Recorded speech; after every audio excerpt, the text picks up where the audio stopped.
Aimables téléspectateurs de Star Vention TV, bonsoir à tous et bienvenue dans cette édition d'information. Donc voici le sommaire. Le traditionnel Conseil des ministres s'est tenu ce jeudi à Sékou Touré.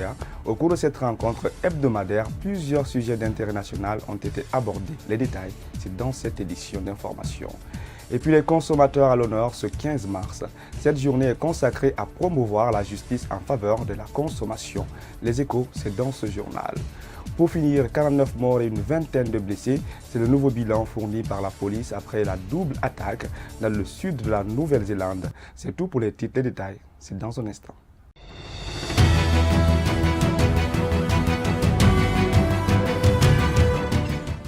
Une nouvelle fois, bonsoir à tous et bienvenue. On commence par ce traditionnel Conseil des ministres qui s'est tenu ce jeudi à Sékou Touré.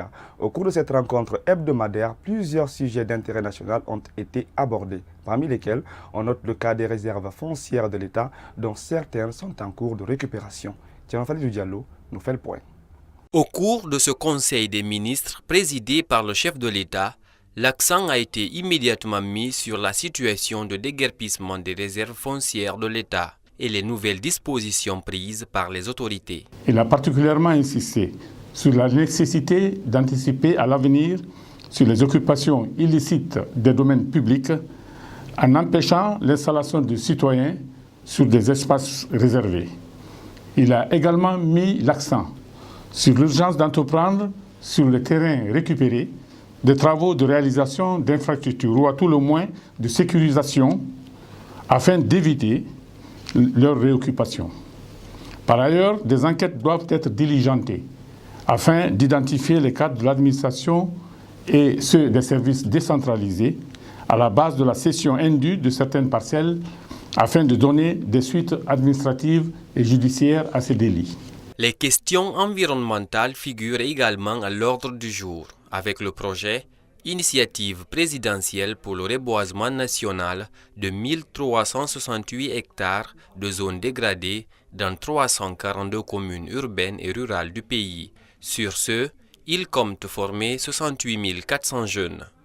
Il a expliqué que pour la mise en œuvre de ce projet, plusieurs activités seront réalisées, dont entre autres l'organisation des missions de prise de contact et d'information avec les autorités locales et les acteurs concernés, l'installation des pépinières et la production de plants, l'organisation de la compétition nationale dotée du trophée de la préfecture championne du reboisement, et le ministre a informé que la cérémonie de lancement sera présidée par son Excellence, Monsieur le Président de la République. Dans le secteur énergétique, après la présentation du rapport de synthèse sur le développement d'un modèle technico-financier pour EDG, son diagnostic a révélé plusieurs faiblesses, notamment le manque de capitaux, la faiblesse du prix de vente moyen de l'électricité. À cet effet, il propose. À cet effet, il a proposé les solutions ci-après. Revue du système tarifaire, mise en œuvre d'approvisionnement d'énergie à moindre coût, lutte contre la fraude, installation de compteurs chez les abonnés pour lutter contre la facturation forfaitaire, amélioration du recouvrement des créances clients.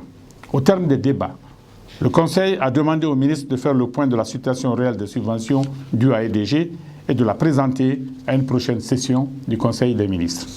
L'organisation du Hadj en Guinée, la prise en charge des corps paramilitaires des conservateurs de la nature à l'image des autres pays, le Salon des entrepreneurs de Guinée, SADEN, ont également été abordés à cette rencontre.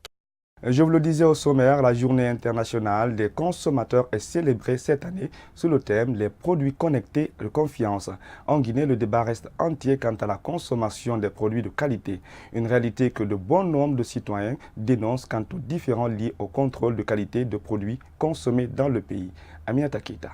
L'objectif de cette journée mondiale est de dénoncer les injustices et les violations du droit des consommateurs, mais surtout faire des plaidoyers auprès des décideurs dans le cadre de défendre leurs droits. Vous savez, dans notre pays aujourd'hui, l'Internet coûte extrêmement cher.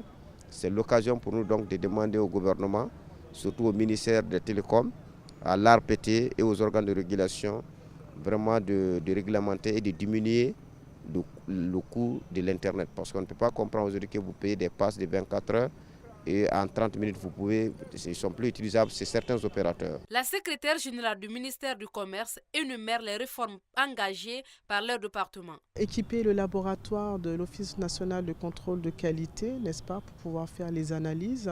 Nous sommes également en train de revoir ou plutôt faire la biométrie de toutes les cartes de commerçants, n'est-ce pas, pour avoir l'identité donc des personnes qui vendent sur nos marchés.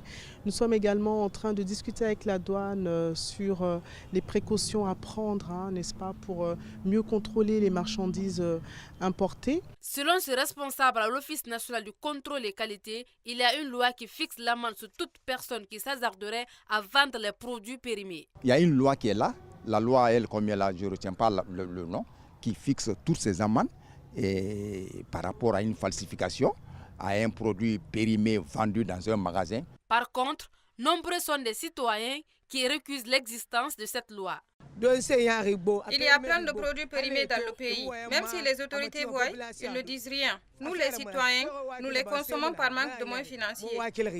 Même si le thème de cette année est lié sur Internet, la qualité de ce service reste à désirer en Guinée. Les plaintes quant aux prestations rendues se font tous les jours par les consommateurs. Et cela va faire bientôt une année depuis la mise en place des points de lecture. Mais de nos jours, le taux de fréquentation de ces centres de lecture reste faible. Les lecteurs, par contre, invoquent le manque de certains ouvrages. C'est un reportage signé Oumar Sow. Nous sommes au centre de lecture de Hafia Minière. Il est 10 heures, nous assistons à la rentrée d'un lecteur. Après avoir déposé son sac, Alpha Mohamed Diawara trouve un livre. Quelques minutes après, ces deux autres jeunes se prêtent au même exercice. J'ai devant moi ce matin le livre d'embryologie humaine. C'est les cours que je n'ai pas, n'est-ce pas, compris. Première année, deuxième année, troisième année, que j'essaie un peu de revoir et puis afin de me perfectionner. Sinon, normalement, je fais la 5e année.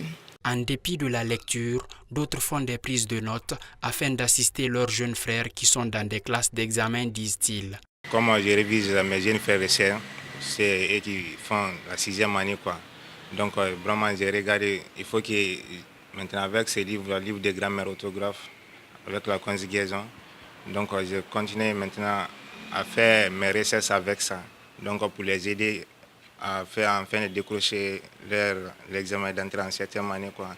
Dans cette bibliothèque, les livres sont rangés pour permettre aux lecteurs de retrouver n'importe quel ouvrage. L'une des tâches d'ailleurs du gestionnaire de ce point de lecture. Notre rôle, c'est de veiller d'abord sur les documents, accueillir les lecteurs qui viennent, leur expliquer la procédure d'inscription et les règlements qui s'y trouvent. Malgré ce travail, les lecteurs disent être confrontés aux difficultés par rapport à l'obtention de certains livres. Il y a des documents qui manquent. Parce que quand on prend ici, il y a les manuels primaires, secondaires. Mais par exemple, quand tu prends maintenant pour l'université, maintenant, il y a le manque aussi. Le constat sur le terrain prouve que la fréquentation de ces centres de lecture est minime. Une situation que le responsable, notamment du point de lecture de l'Andrea, tente d'expliquer. Nous ouvrons de 8h à 23h parce que le programme qui nous a été confié, c'est d'ouvrir de 8h à 17h. Mais comme vous savez, nous sommes à un milieu là où il y a l'université, il y a le lycée, le collège et le primaire. Donc le matin, ça trouve que tout le monde est à l'école. Nos lecteurs sont des élèves et des étudiants. Des machines distributeurs de courtes histoires sont également installées au niveau de ces centres. A préciser que l'initiative pour la construction des points de lecture vise à contribuer au développement du savoir et au renforcement des capacités humaines en République de Guinée.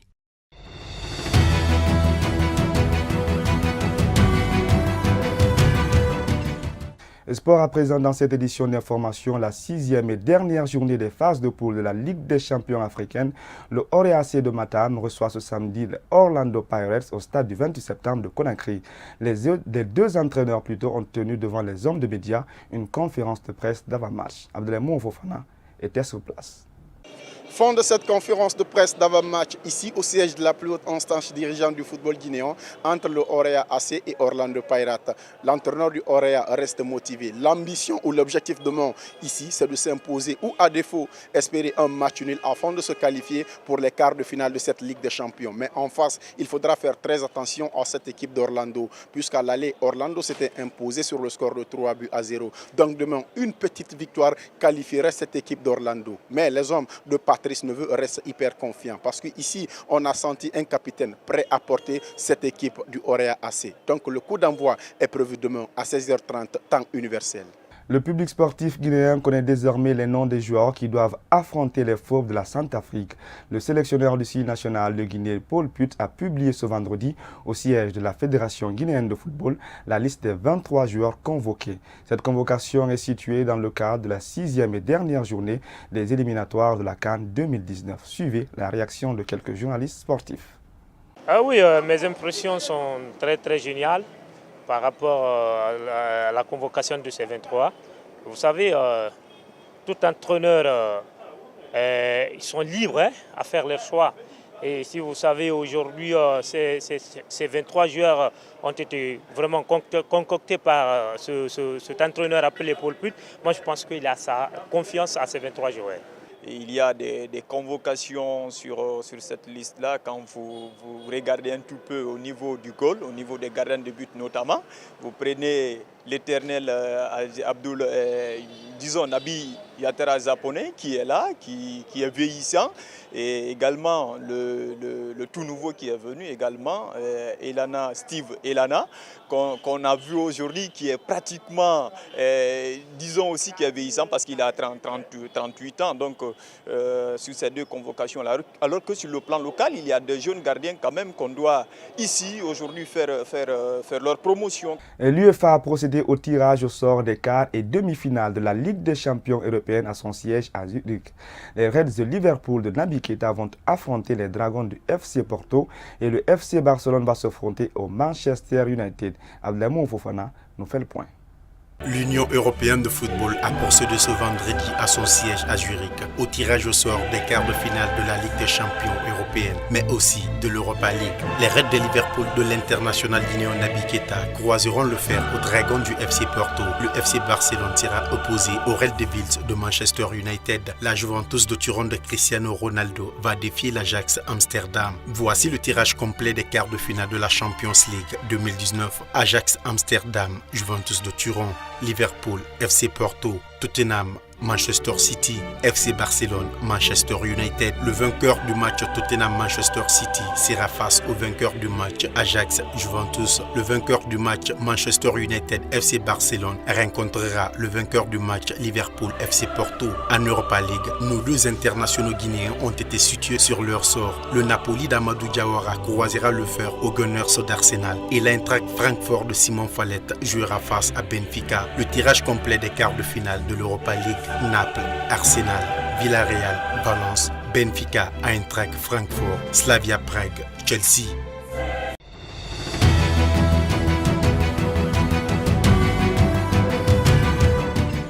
L'Afrique et son ingéniosité fait parler d'elle. Un Camerounais vient de mettre sur le marché africain des engins roulants, notamment des automobiles dénommés Made in Cameroun.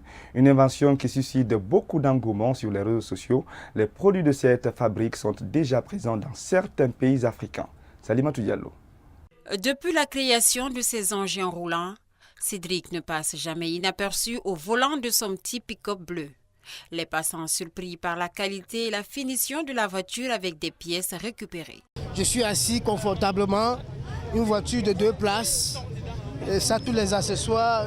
Je suis même surpris d'arriver dedans, je constate que le tableau de bord fonctionne comme toutes les voitures, donc vraiment c'est un génie. Avant d'être un génie, Cédric est surtout très débrouillard. Après avoir quitté l'école en classe de 6e, il apprend la mécanique auprès de son oncle et s'amuse à fabriquer des modèles de voitures en bambou. Un jeu d'enfance va devenir une passion. Cédric a investi 3 800 € dans cette création. J'ai payé du matériel avant de la transformer comme je veux. Et il y a aussi certaines pièces de récupération que j'ai achetées comme amortisseurs, pneus, moteurs. Très rapidement, l'automobile Made in Cameroun suscite beaucoup d'intérêt et fait le buzz sur les réseaux sociaux. Au Cameroun, la grande majorité du parc automobile est d'occasion. Je vais profiter pour demander à l'État du Cameroun qu'on essaye de mettre ces personnes qui ont des idées un peu élevées dans de meilleures conditions pour qu'ils nous aident à produire des voitures comme ça pour aider les Camerounais ou le monde entier. En attendant de décrocher un partenariat avec le gouvernement camerounais, Cédric reçoit déjà des commandes privées de son pays, mais aussi de Côte d'Ivoire ou du Bénin. Il envisage maintenant la motorisation électrique pour rendre sa petite voiture encore plus performante. En Centrafrique, le contrôle de braconnage dans les forêts continue. Cette opération se fait dans l'un des plus grands parcs du nord du pays, riche en animaux. Les braconniers tuent souvent des animaux comme des antilopes. Ce parc naturel de Bamingui-Bandora s'étale sur 10 000 km². Alpha Bakar Sang Diallo, reportage. En zone rebelle au nord de la Centrafrique, ces hommes s'apprêtent à partir au combat. Ils ne sont pas des miliciens, mais des gardes forestiers financés par l'Union européenne. Leur mission, surveiller un girafon menacé par les braconniers. Il avait des parents, mais ces parents sont tués tous par les braconniers locaux. Ce n'est pas par les étrangers, c'est par les braconniers locaux. Pour retrouver les traces du girafon, Simplice et ses hommes ont dû rouler en voiture, en moto et à travers des rivières à la nage ou en radeau de fortune dans une forêt d'Afrique dépeuplée. La faune a été décimée par des années de braconnage. En 40 ans, on est passé de environ, je dirais, entre 2000 et 3000 girafes à peut-être moins de 10 aujourd'hui. Les missions sont périlleuses. Cette petite brigade de 46 hommes doit souvent affronter des braconniers qui n'hésitent pas de tirer sur eux. C'est une balle qui m'a atteint lors d'un accrochage avec les Soudanais. Il m'a atteint par derrière. Les braconniers soudanais viennent faire des razzias dans le parc pour se nourrir. Pour les repousser, les éco-gardes s'entraînent au tir et au déplacement tactique, mais la tâche est difficile. Dans la région qui ne compte ni tribunaux ni prisons, les braconniers arrêtés sont systématiquement relâchés après des jours de garde à vue.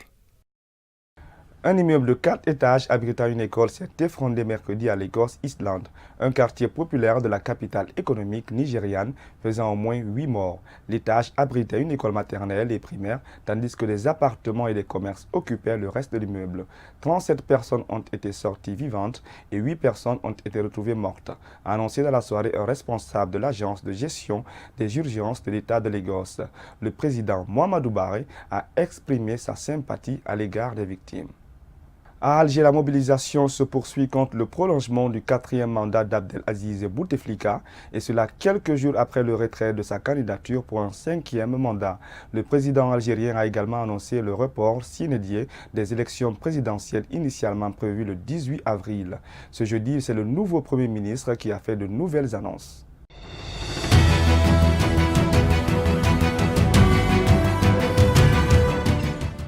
Les députés britanniques ont massivement rejeté ce jeudi un amendement demandant un report du Brexit susceptible de permettre la tenue d'un second référendum sur la sortie de l'Union européenne. 334 députés se sont prononcés contre cet amendement et 85 pour, près de 3 ans après le référendum de juin 2016 qui avait décidé du Brexit, et à 15 jours de sa date théorique du 29 mars, alors que le Parlement et le pays sont profondément divisés sur les modalités de mise en œuvre de cette sortie de l'Union européenne. Suivez.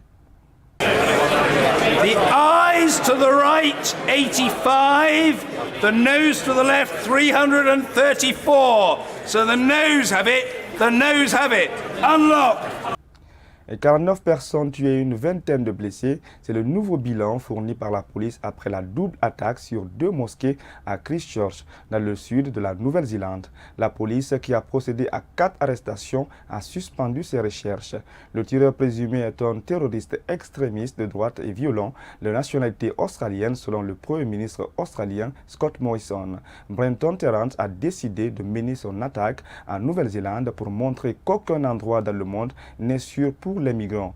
Il a posté sur les réseaux sociaux une vidéo de l'attaque que les autorités néo-zélandaises ont demandé de ne pas partager en raison de sa violence et qui explique manifestement les motivations de l'attaque, intitulée Le Grand Remplacement.